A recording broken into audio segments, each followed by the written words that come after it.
네, 이제 방역 수칙을 준수해 방역을 마치고 본격적으로 세션을 시작해 보도록 하겠습니다. 코로나19가 많은 것들을 변화시켰지만 특히나 이 물류 산업은 정말 많은 변화들을 마주하고 있습니다. 전례 없는 위기이기도 했지만 또 다른 도전과 기회의 시간들이기도 했는데요. 이 물류 산업에 종사하시는 많은 분들의 노력과 의지로 우리나라 물류 기술은 계속해서 앞으로 나아가고 있습니다. 이제는 그 다음을 준비해야 할 때겠죠. 자, 그래서 2021 미래 물류 기술 포럼 종합 세미나 주제는 위드 코로나 물류 기술 산업의 대응입니다. 그러면 첫 번째 주제 발표를 소개하겠습니다. 먼저 이수정 아마존 웹서비스 영업 총괄님의 빅데이터가 가져오는 기업 혁신을 주제로 발표를 들어볼 텐데요. 간단히 양력을 소개해 드리겠습니다. 이수정 총괄님은 26년 동안 글로벌 IT 기업에서 데이터베이스 엔지니어, 고객만족 프로그램 매니저, 영업사원, 컨설팅 매니저, 전략기획 전무를 역임하셨고 삼성, LG그룹 영업팀장을 거쳐 현재 AWS의 헬스케어 교육, 클라우드 비즈니스를 총괄하고 계십니다. 자, 그럼 지금부터 이수정 총괄님의 발표를 들어보겠습니다. 네, 안녕하십니까. 저는 AWS에서 교육과 헬스케어 쪽을 총괄하고 있는 이수정입니다. 오늘 제가 여러분들께 말씀드릴 내용은 빅데이터가 가져오는 기업 혁신에 대한 것입니다. 그럼 먼저 어떤 내용을 말씀드릴지 아젠다를 말씀드리도록 하겠습니다. 최근에 빅데이터 그리고 클라우드, IoT 이런 4차 산업혁명에 쓰이는 기술들이 굉장히 각광을 많이 받고 있는데요. 도대체 이 쓰임새가 무엇일까요? 빅데이터가 도대체 무엇이고 또 어떻게 쓰여져야 기업들이 혁신을 하는지, 또 그런 혁신들이 기업한테 어떤 영향을 미치고 왜 필요한 것인지에 대해서 설명을 간략하게 드리고요. 최근 또 제가 담당하고 있는 쪽이 헬스케어이다 보니까 라이프 사이언스에 대한 케이스 스터디를 잠깐 말씀을 드리고, 또 이런 라이프 사이언스와 또 다른 연계된 다른 인더스트리와 어떤 관계가 있는지 말씀을 드리겠습니다. 세 번째는 여러분들께서 아시다시피 지금 엊그저께 제가 뉴스를 보니까 아마존이 이제 미국의 우체국을 넘어서는 물동량을 지금 크게 가지고 있는데요. 그러면 아마존은 도대체 왜 이렇게 잘하는 것일까 하는 부분에 대해서 말씀을 드리고, 아마존이 잘하는 데에 그 뒤에는 어떠한 기술들이 있는지, 인공지능 그리고 머신러닝, 빅데이터에 대해서 간략하게 그 서비스에 대해서 2개 정도 말씀을 드리도록 하겠습니다. 네, 저희 여기 보시면요, 1958년도 정도 됐을 때 기업의 수명이라는 게 한 환갑 정도 됐습니다. 60살 정도까지는 살 수 있는 것이죠. 대부분이 장치 산업들이고 다른 기업들이 이제 이미 이루어져 있는 이런 기업들의 어떤 경쟁 상대가 되지는 못했습니다. 그런데 이제 이게 1980년도로 되면서 조금씩 바뀌기 시작합니다. 청년 정도 되면은 이 기업들이 없어지는 거예요. 25살 정도가 되면 기업들이 없어집니다. 그리고 2011년도에 봤더니 18살 정도가 되면은 이 기업들이 사라집니다. 이게 이제 스탠다드 앤 푸어스의 이제 500대 기업 관련한 이제 에버리지의 수명을 한번 내본 것인데요. 그렇다면 지금 2011년도에 이랬으면 지금 10년 후인 2021년도에는 아마도 더 짧아졌을 것입니다. 왜 그럴까요? 네, 기존에 여러 가지 산업적인 어떤 그 면모를 봤을 때 기존에는 장치 그리고 제조 이런 쪽의 기업들이 많아졌다면, 여러분들께서 카카오가 어떻게 컸는지 또 네이버가 어떻게 컸는지 보시면 아시다시피 굉장히 단시간에 플랫폼 비즈니스가 크고, 그리고 서비스 비즈니스가 크고, 그리고 데이터 중심, 그리고 여러 가지 다양한 테크 기업들이 많이 이제 생겨나게 됐습니다. 그래서 아마도 저희가 생각하건대 지금 스탠다드 앤 푸어스의 500대 기업이라면 그 중에 대부분은 2027년도에 아마 거의 다 사라질 것이다. 즉 70% 정도가 살아남지 못할 것이라는 것이 정설입니다. 네. 이렇게 치열한 경쟁이 있는데요. 그럼 기업들은 어떻게 해야 되나요? 여러 가지 문제가 생기면 여러분들께서 인프라도 바꾸고 비즈니스 모델도 바꿔보고 하는데 여러 가지 이 조직 안에서 새로운 비즈니스 모델을 만든다거나 아니면 트랜스포메이션 하거나 특히나 최근에 각광받고 있는 디지털 트랜스포메이션 하는 데는 몇 년의 시간이 걸립니다. 이미 아까 말씀드렸다시피 2011년도에 18살 정도 되면은 에버리지 기업들이 수명이 짧다고 했는데 지금은 한 10에서 12년 정도가 수명이라고 예측을 한다면 그중에 한 5년에서 6년 정도가 트랜스포메이션이 걸린다. 이거는 굉장히 어려운 일이죠. 그래서 많은 기업들이 생기기도 하고 많은 기업들이 없어지기도 합니다. 지금 트랜스포메이션에 대해서 다시 한번 말씀드리면 10개 중에 9개 정도의 기업들은 지금 디지털 트랜스포메이션이 굉장히 큰 영향을 미쳐서 자기네들의 비즈니스에 큰 임팩트를 줄 거라고는 알고는 계십니다. 그런데 거기에 대해서 어떻게 우리가 대응을 하고 있는지, 잘 대응을 하고 있느냐라고 생각한다면 6개 중에 1개의 기업만 잘 대응을 하고 있다고 생각을 하시는 거예요. 그리고 70%의 이제 기업들은 이러한 디지털 트랜스포메이션을 실패하고 있다, 이렇게 말씀을 하고 계십니다. 자, 그러면 디지털 트랜스포메이션에 이제 최근 저도 한 20몇 년 동안 이제 IT에서 많은 고객들을 만나 뵙고 그들의 이제 힘든 부분, 고객분들의 힘든 부분을 들었을 때 어떤 말씀을 하시냐면요. 비즈니스가 더 이상 비즈니스만의 어떤 고유한 영역이 아니라 이제 테크놀로지 자체가 비즈니스의 연계가 되고 이제 한 몸이 돼서 공통의 목표를 가지고 같이 컨버전스 해 나가야 되는 부분, 이게 굉장한 과제예요. 그래서 비즈니스의 어떤 목적이 있다면 지금 IT, 트래디셔널 IT나 아니면 비즈니스 쪽에 이렇게 사일로 형태로 되어 있으면 혁신을 하기가 굉장히 어렵습니다. 그 이유는 이미 여러분들께서 많은 기업들에서 보시는 바와 같이 이제는 IT, 그러니까 정보통신 기술이 더 이상은 어떤 서포트 펑션이 아닌 비즈니스를 이네이블하는 이네이블로서 이미 자리매김을 했습니다. 그래서 이렇게 자리매김을 한 공통의 비즈니스 고른 파트너인 IT 부서와 비즈니스 부서가 같이 협업을 하기 위해서는 여기서 어려운 부분인데요. 기업의 전반적인 어떤 조직적인 통합 또는 조직적인 얼라이먼트가 있어야 합니다. 그래서 IT 부서는 이렇게 사일로로 기존에 서포트하는 조직이 아니라 어떤 비즈니스 고울이 있는지, 어떤 모더나이제이션이 필요한지, 어떤 혁신이 필요한지 이런 부분에 대해서 사업부와 함께 호흡해야 되고 이 사업부가 고민하는 부분을 테크놀로지적으로 서포트를 해야 합니다. 그래서 이제는 한 몸이 됐는데 이제 조직적으로 또는 여러 가지 KPI 이런 부분에 대해서 조직적인 트랜스포메이션이 굉장히 어렵습니다. 그래서 이 부분은 이제 이러한 부분을 성공적으로 하고 있는 기업들은 이제 라켓을 탄 것처럼 이렇게 비즈니스 아웃컴이 나오게 되겠죠. 네, 여기서 말씀드릴 내용은 이제 혁신을 하라고는 하시는데 그럼 어떻게 해야 되나 하는 과제입니다. 혁신은 고객들의 경험을 재창조하는 것입니다. 그런데 어떻게 기업들에서 하시느냐면 이것이 될 것 같아라고 해서 기업 위주의 이제 아웃컴을 내시는 경우가 많거든요. 고를 셋업하는 경우가 많으십니다. 그럼 고객들의 경험을 재창조하려면 어떻게 해야 될까요? 네, 고객으로부터 많은 이야기를 들어야 됩니다. 고객의 VOC를 기반으로 해서 새로운 서비스들을 만들어야 되는 것이죠. 이게 굉장히 중요한데 문제는 고객들의 피드백이나 VOC는 복잡하고 다양하고 이걸 어떻게 응용을 할지 여기에 대한 인사이트를 뽑아내는 게 굉장히 어렵습니다. 자, 그러면 잘하고 있는 회사들을 몇 개 좀 보겠습니다. 잘하고 있는 회사들을 봐야 어떻게 하고 있는지 알 수가 있겠죠. 넷플릭스가 HBO나 디즈니 플러스에 막 밀리고 있었습니다. 물론 가입자 수는 1등입니다만 성장세에 대해서는 디즈니 플러스한테 엄청 밀리고 있었죠. 그런데 9월 17일 이후에 굉장히 어마어마한 일이 일어나죠.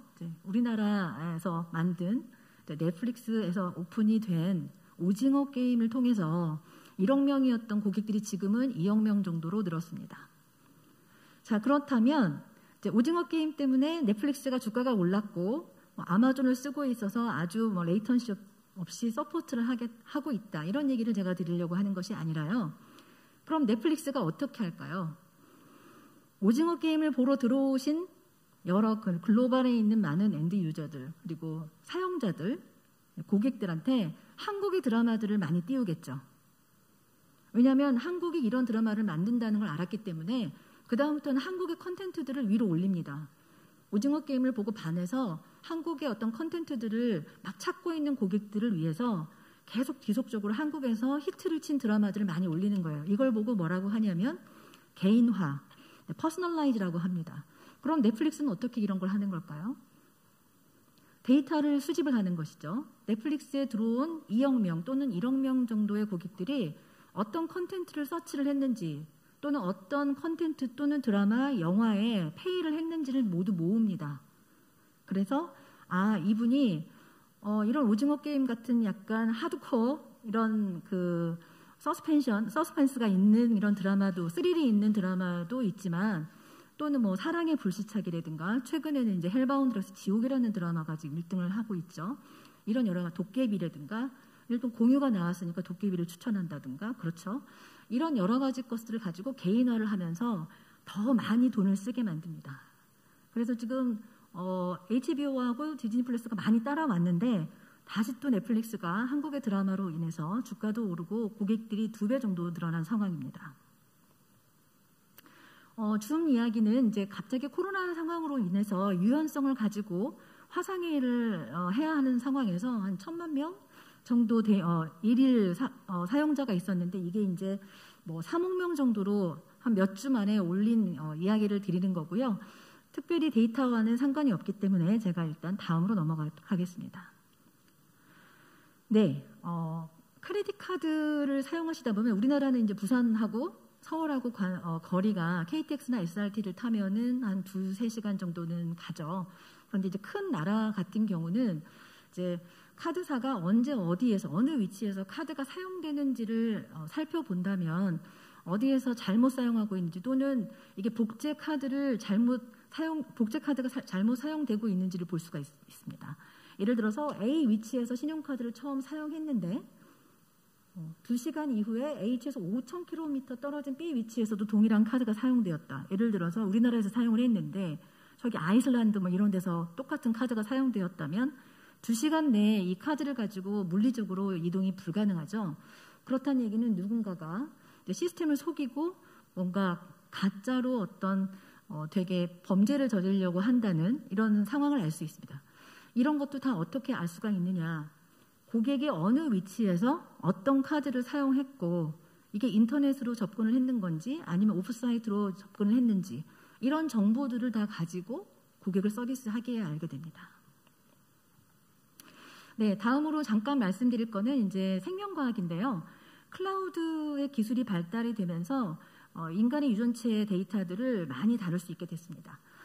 이걸 가지고 어떤 것들을 하느냐면 옛날에 한 60년 전, 50년 전에는 저희 부모님, 할머니, 할아버지 세대에는 60대 정도 되시면 이제 환갑 넘어서 축하하시고 그리고 이제 70이면 장수하셨다고 했는데 여러분들의 자녀 나이는 그거의 한 2배 정도로 살게 되고 따라서 이력 관리, 태어나서 일테면 죽을 때까지의 환자의 이력 관리들이 매우 중요하게 되었습니다. 그러면 그 이력 관리들이 결국은 프리시전 메디슨이라고 하는 정밀 의료에 기반이 되는 데이터가 됩니다.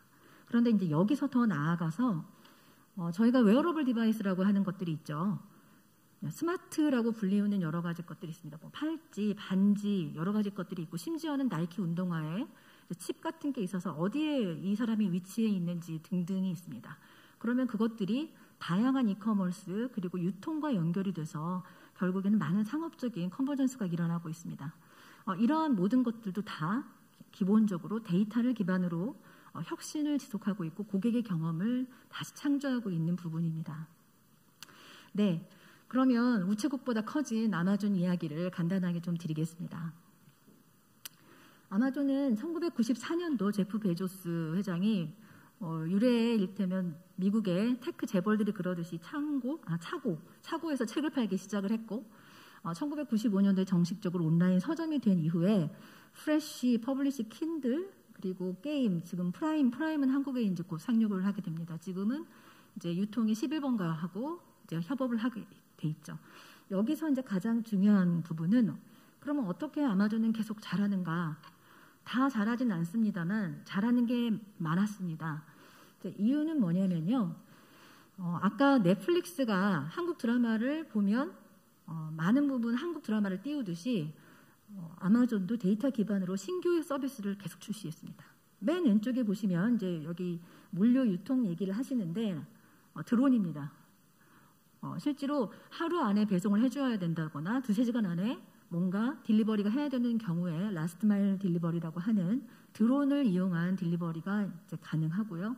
뭐 일단 파이어 TV라든가 여기 보시면 아마존 고라고 보시죠.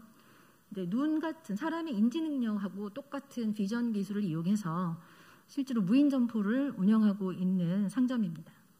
그리고 제가 지금 몸담고 있는 부분은 이러한 여러 가지 기술들에 특히 데이터 기반으로 이런 모든 것들을 다 컴퓨팅 할 수 있는 클라우드 부서가 이제 아마존 웹 서비스입니다. 이러한 아마존 웹 서비스를 기반으로 한 이런 서포트들은 다양한 기술들을 저희가 개발하게 했고요. 최근에는 이제 아마존 에코라고 인공지능 비서 그리고 인공지능 스피커까지 만들게 됐습니다. 네, 머신러닝의 20년의 역사인데요.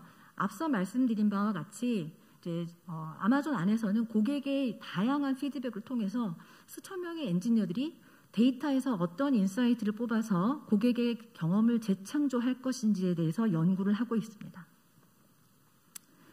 네, 저희 아마존 프레쉬에서 나오는 이제 물류 관련한 비디오입니다.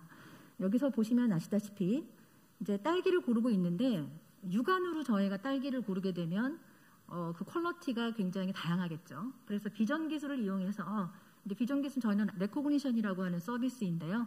어떤 딸기가 상한 딸기인지 여기 보시면 푸르스름하게 이제 되고 여기 눌려 있는 게 보실 수 있는데 이런 우리 같으면 마켓 컬리 같은 그런 서비스인 거죠. 육안으로 고르지 않고 어떤 딸기들이 나쁜 딸기이니 상한 딸기이니 골라내라 하는 부분도 이미 인공지능을 이용해서 물류에 이용을 하고 있습니다. 네, 축구장에 한 28개 정도 되는 이제 물류센터이고요. 택배 노동자의 어떤 삶이라든가 이런 것들이 국내에서는 굉장히 이제 많이 문제가 되고 있습니다. 왜냐하면 이제 여기 보시면 분류 작업, 여기서 이제 아마존 같은 경우는 이제 오토메이션 돼 있어서 바코드 또는 여러 가지 뭐 QR 코드 이런 것들을 이용해서 이를테면은 아틀란타로 가야 되는지 아니면 시카고로 가야 되는지 한 부분이 전부 다 오토메이션이 돼 있습니다. 아까 이제 라스트 마일 딜리버리도 말씀을 드렸고 여기 보시면 이제 로봇 청소기 같이 생긴 건 뭐냐면 키바라고 하는 로봇이고요. 400K 정도 되는 렉을 딜리버리를 해야 되거나 패킹을 해야 되는 사람 앞으로 갖다 줍니다. 그러니까 우리나라와 아마존의 차이는 뭐냐면 우리는 그 택배 기사님이 이걸 다 가지고 와서 픽업을 해야 되는데 아마존 안에서의 풀필먼트 센터는 이제 픽업을 해야 되는 사람이나 패커는 가만히 있고 이 로봇이 이 렉을 갖다 주는 겁니다. 그러니까 노동량 자체가 엄청난 차이가 있겠죠. 이 모두 다 인공지능 그리고 빅데이터를 이용한 물류의 혁신입니다. 제가 이수정이라는 이름 외에 요즘 이수정 되게 유명한 것 같은데요. 여자인 걸 여러분들께서 어떻게 아셨느냐라고 하는 질문을 제가 좀 드리자면 지금 나이만큼 영상이라든가 아니면 비디오라든가 촉감이라든가 이런 걸 가지고 여러분들이 뇌에 수십 년간 이제 데이터가 쌓였기 때문에 제가 여자라는 것을 아실 수 있을 거예요. 이런 걸 보고 저희가 이제 인공지능의 가장 필요한 부분은 사실은 빅데이터라는 겁니다. 그러니까 갑자기 스티븐 스필버그 감독이 만들어낸 AI가 만들어지거나 아니면 아이로봇 같은 그런 어떤 존재가 만들어지는 것은 불가능합니다. 인공지능이라는 것은 당연히 빅데이터가 기반이 되어야 하고요. 이러한 빅데이터를 기반으로 해서 AI나 또는 머신러닝이 가능하게 되는 것입니다. 네, 마지막으로 머신러닝, 딥러닝 관련해서 아마존에서 사용하고 있는 퍼스널라이즈에 대해서 말씀을 드리겠습니다. 아까 넷플릭스에서도 이미 사용하고 있고 여러분들께서 유튜브에 들어가도 한두 번 정도 클릭을 했었던 주제를 가지고 다양한 어떤 유튜브의 컨텐츠가 뜨는 것을 보실 수 있을 거예요. 아마존에서도 당연히 이 퍼스널라이즈를 쓰고 있습니다. 그래서 왼쪽은 제가 본 영화고 오른쪽은 추천 리스트인데 제가 본 영화 중에서 일부 끊어서 이 부분을 이야기하지 않아도 제가 여기에서 봤던 3가지 영화가 추천 서비스에 의해서 나오는 것을 보실 수 있습니다. 이 정도로 정교해졌고요.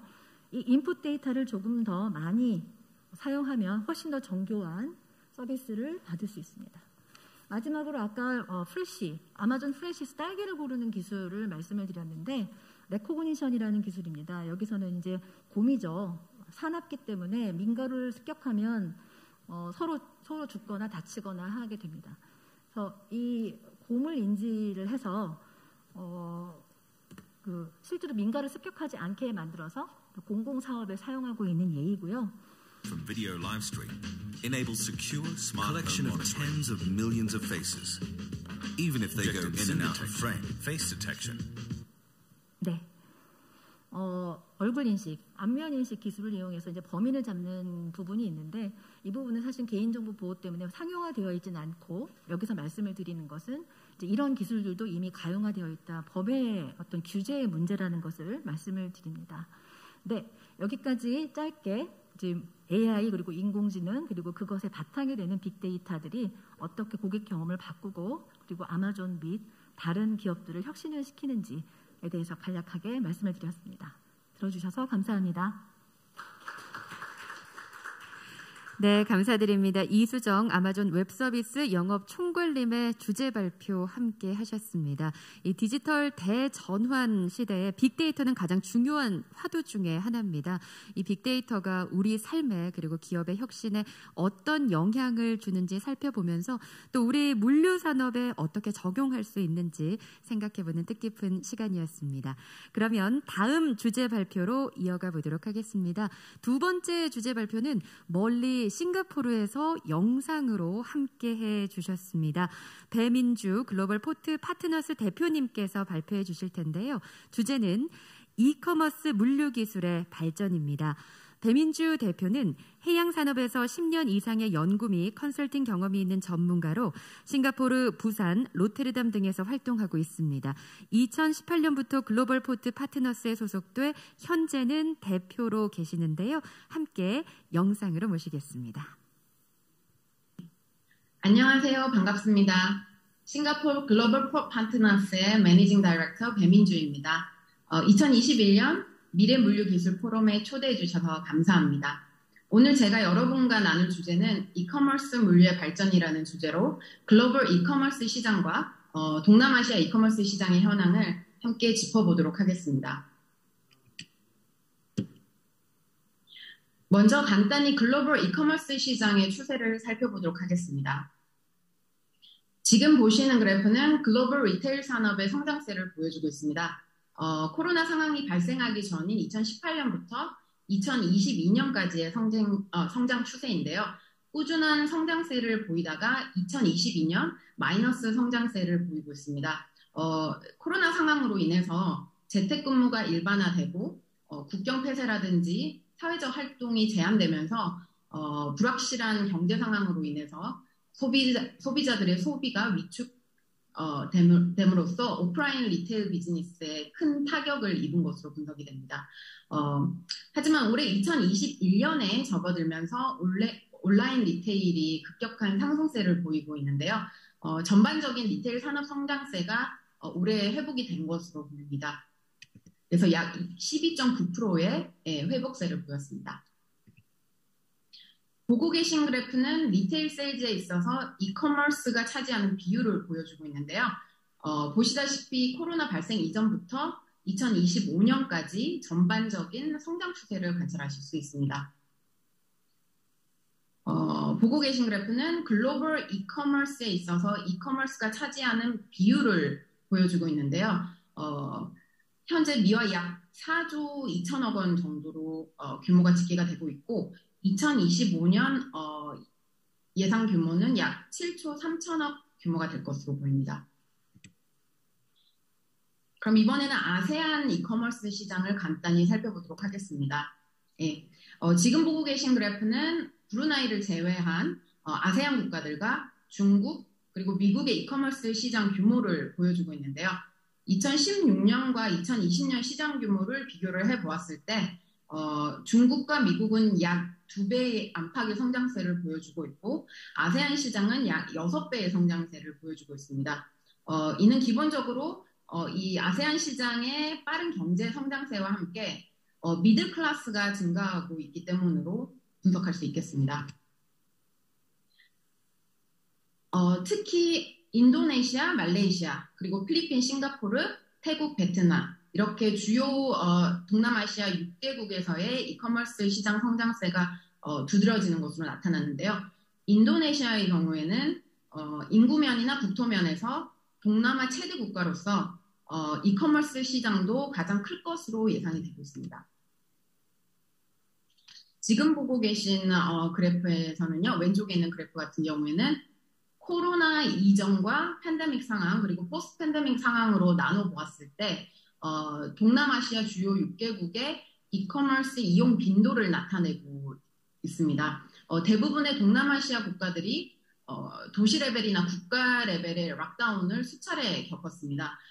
그리고 사회적 거리두기 등의 국가적인 어떤 룰이 일반화되면서 리테일 상점들이 운영이 제대로 되지 못하였고, 이로 인해서 집에서 안전하게 상품을 받아볼 수 있는 이커머스가 좀 더 활성화되었다고 볼 수 있겠습니다. 기존 이커머스를 통해 구매하던 제품들이 패션, 기호품들이었다면 코로나 상황에서는 생필품이라든지 규모가 좀 더 큰, 좀 더 광범위한 다양한 제품들의 구매가 일어나고 있는 것을 관찰할 수 있습니다. 그리고 핸드폰이 일반화되고 통신 서비스의 질이 높아지면서 동남아시아 시장의 모바일 이커머스가 굉장히 빠른 속도로 성장을 하고 있습니다. 그리고 상대적으로 동남아시아의 평균 연령대가 30대 초반으로 고령화가 진행되고 있는 다른 선진국들에 비해서 국가 연령이 10세 이상 젊은 것으로 집계가 되었습니다. 그러다 보니 스마트폰과 앱을 자유롭게 활용할 수 있는 연령대가 두텁다고 이해할 수 있겠습니다. 그리고 이 시장에 진입한 이커머스 플랫폼들이 초기보다 사용자들이 사용하기 쉽도록 지속적인 업그레이드를 진행을 하고 있어서요. 컨슈머 비헤이비어이나 옴니 채널 방식으로 옮겨가고 있기 때문에 향후 이 시장의 잠재력이 높게 평가가 되고 있습니다. 지금 보고 계시는 슬라이드는 동남아시아 6개국에서 현재 탑 5 안에 드는 이커머스 업체들의 순위를 정리를 해보았습니다. 지금 보고 계신 자료는 2020년 2분기 자료를 기준으로 정리가 된 표인데요. 보시다시피 라자다와 쇼피가 레저널 플레이어로 양사 경쟁 구도가 형성이 되면서 주요 위치를 확보를 하고 있는데요. 얼마 전까지는 라자다가 1위였다가 작년 그 2분기에 쇼피가 1위를 탈환을 했습니다. 그래서 동남아시아에서는 쇼피와 라자다가 대부분의 아세안 국가들이 진출을 해서 레저널 플레이어로 활약을 하고 있습니다. 그래서 이 두 플레이어가 주요 이커머스 플레이어들이라고 말씀을 드릴 수 있겠는데요. 샤피의 경우에는 2015년에 설립이 되었고요.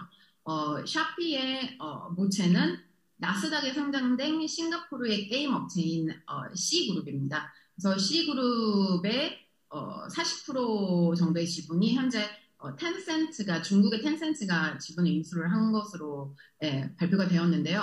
그러다 보니 텐센트에 좀 많은 투자를 공격적인 투자를 받고 있습니다. 그래서 작년에 동남아시아 탑 자리를 차지를 하지 않았나라는 분석을 갖고 있습니다. 그리고 라자다 같은 경우에는 2012년 로켓 인터넷과 유럽 계열에서 설립을 한 업체인데요. 2016년에 알리바바가 100% 지분을 인수를 하였습니다. 그 이후에 알리바바의 적극적인 투자를 받으면서 그 동남아시아 시장에서는 이커머스계 어떤 리더 업체로서 활약을 많이 했는데요. 2019년과 2020년 1분기까지는 아세안 국가 주요 6개 국가에서 모두 1위를 했었습니다. 그럼 이런 이커머스 시장의 물류에 대해서 지금부터 본격적으로 얘기를 나누어 보도록 하겠습니다. 이커머스 로지스틱스는 기본적으로 내수 시장에서 제조사에서 고객에서 제품이 전달되기까지 전반적인 물류 프로세스를 얘기를 하는데요. 재고 관리에서 제품 선적, 라스트 마일 운송까지 이런 부분을 모두 포함하는 것으로 보통 이해를 하고 있죠. 이커머스 시장이 점차 확대가 되면서 기본적으로 수출입 무역 활동으로 인지를 할 수 있는 크로스보더 이커머스와 크로스보더 이커머스 물류 활동 또한 함께 증대를 하고 있습니다. 그래서 지금 보시다시피 글로벌 크로스보더 이커머스 물류 시장 통계 수치를 보시게 되면 시장의 연간 성장률이 11% 정도 되고요. 약 43%의 아태 시장이 이 성장세를 주도하고 있다고 볼 수 있겠습니다.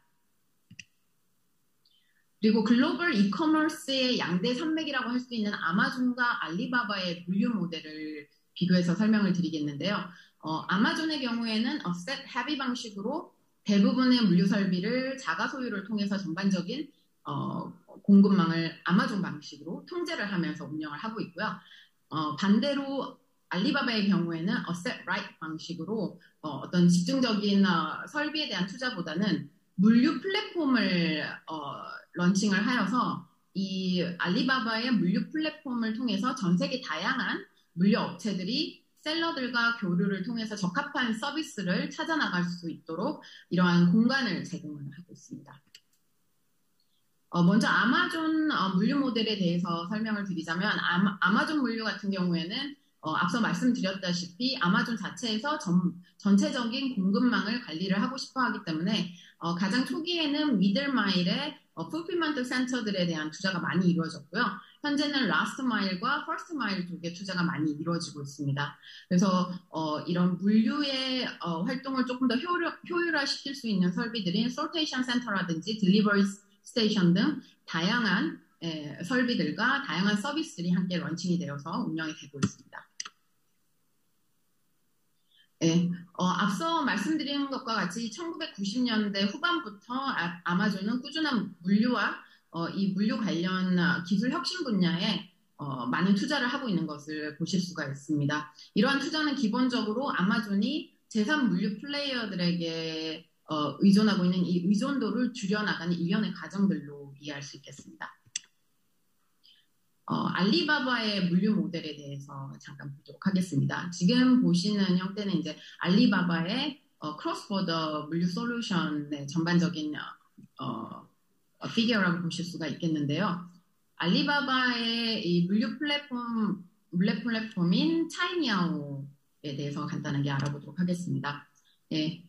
그래서 앞서 설명드렸다시피 알리바바의 경우에는 차이니아오라는 물류 플랫폼을 통해서 다양한 물류 플레이어들이 이 플랫폼의 온보딩을 통해 알리바바가 투자하고 제공하고 있는 물류 관련 서비스나 물류 관련 상품들을 함께 활용을 하면서 성장을 해나가는 모델로 운영이 되고 있습니다. 그래서 차이니어에서는 단순한 플랫폼 제공뿐만이 아닌 최신 물류 기술과 혁신 기술 그리고 프로그램 등을 포함을 하고 있는데요. 중국에서는 최초로 물류 클라우드를 도입을 하였고 스마트 창고 관리라든지 스마트 물류 설비 이런 다양한 알리바바가 주체가 되어서 시스템적인 부분에 투자를 하고 중국 및 다른 글로벌 물류 업체들이 특히 중소 물류 업체들이 함께 성장해 갈 수 있는 생태계를 만들고 있는 것으로 평가를 받고 있습니다. 그래서 지금 이전 화면과 지금 화면에서 조금 더 상세한 내용들을 보실 수가 있는데요. 차이니어가 제공하고 있는 핵심 데이터 기반 물류 상품 및 서비스를 정리한 내용입니다. 네, 그래서 라스트 마일 운전자들에게 제공되는 스마트 라우팅 서비스와 데이터베이스 기반의 수요 예측 서비스 또한 공유를 하고 있습니다. 앞서 제가 설명드린 동남아시아 이커머스 양대 산맥인 쇼피와 라자다의 물류 모델에 대해서도 간단하게 설명을 드리도록 하겠는데요. 쇼피의 경우에는 시작은 기존 로컬 물류 플레이어들과 함께 서비스를 제공을 했습니다. 현재도 병행이 되고 있는데요. 점차적으로 쇼피의 입지와 시장 규모가 커지면서 쇼피에서는 최근 쇼피 익스프레스 서비스를 런칭을 해서 원스톱 통합 물류 서비스를 지향하는 서비스 모델을 가져오려고 하고 있습니다. 말레이시아에서부터 시작을 했는데요. 현재 셀러들이 이제 제품을 드롭오프 할 수 있는 드롭오프 포인트들을 300개 이상 설치를 하였고요. 그리고 이길 배송 서비스를 시작을 했습니다. 한국처럼 당일 배송, 이길 배송 이게 동남아시아에서는 조금 늦게 시작이 됐는데요. 향후 자체 물류팀을 통해 가지고 쇼피에서는 이러한 서비스들을 지속적으로 늘려서 자체적인 물류 역량을 키워나가려고 노력을 하고 있는 것으로 보입니다. 그리고 라자다의 경우에는 모체인 알리바바의 영향을 많이 받아서 물류 부분에 초창기부터 많은 투자를 해오고 있습니다. 최근 라자다의 물류 부서가 명칭이 이제 멀티 채널 로지스틱스로 바뀌었는데요. 이 명칭 자체가 뜻하는 바가 우리는 이제 다양한 운송 수단 및 채널을 통해서 보다 저렴하고 보다 reliable한 믿을 수 있는 물류 서비스를 제공하겠다고 발표한 바 있습니다. 그리고 자체적으로 아폴로라는 라자다의 인하우스 물류 플랫폼을 런칭을 해서 다양한 통합 물류망을 구축하기 위한 노력을 이어가고 있습니다. 마지막으로 저희 본 포럼의 취지에 부합하고자 가장 최근의 물류 기술 트렌드와 주목할 만한 스타트업들을 정리를 해보았는데요. 지금 보시다시피 가장 최근 물류 산업에서 주도되고 있는 그 트렌드들을 10가지 정도로 뽑아볼 수 있을 것 같습니다. 그래서 IoT와 AI, 빅데이터, 로보틱스, 그다음에 창고 자동화, 그리고 블랙체인, 그 밖에도 Elastic Logistics, Last Mile, Automated Vehicle, 그다음에 Cloud Computing 등 이렇게 10가지 정도로 현재 가장 핫한 트렌드들을 정리를 해볼 수가 있겠는데요. 각 분야별로 현재 많은 투자자들에게 관심을 받고 있는 스타트업들을 현재 보실 수가 있는데요. 싱가포르와 동남아시아에서는요, 최근 다양한 형태의 이러한 물류 스타트업들이 출연을 하고 있고, 특히 항만 운영사들이 자신들의 입지를 넓혀가기 위해서 기존의 자신들의 플레이그라운드였던 First Mile에서 좀 더 확장해서 전체적인 공급망에 관여하기 위한 이런 시장의 입지를 넓혀가기 위해서 이런 물류 스타트업들을 인수하는 활동을 활발하게 하고 있습니다.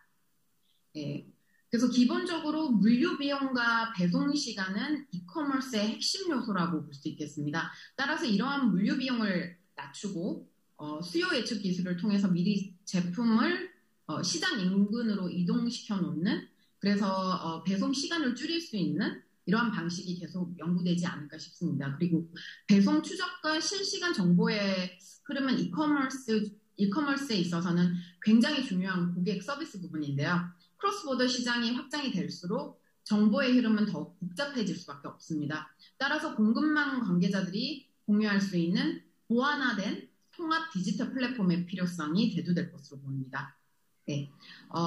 물류인으로서 오늘 제가 이렇게 뜻깊은 포럼에 참석할 수 있게 되어서 정말 영광입니다. 이만 제 발표를 마무리하도록 하겠습니다. 감사합니다. 네, 대표님 감사드립니다. 배민주 글로벌 포트 파트너스 대표의 주제 발표까지 함께 하셨습니다.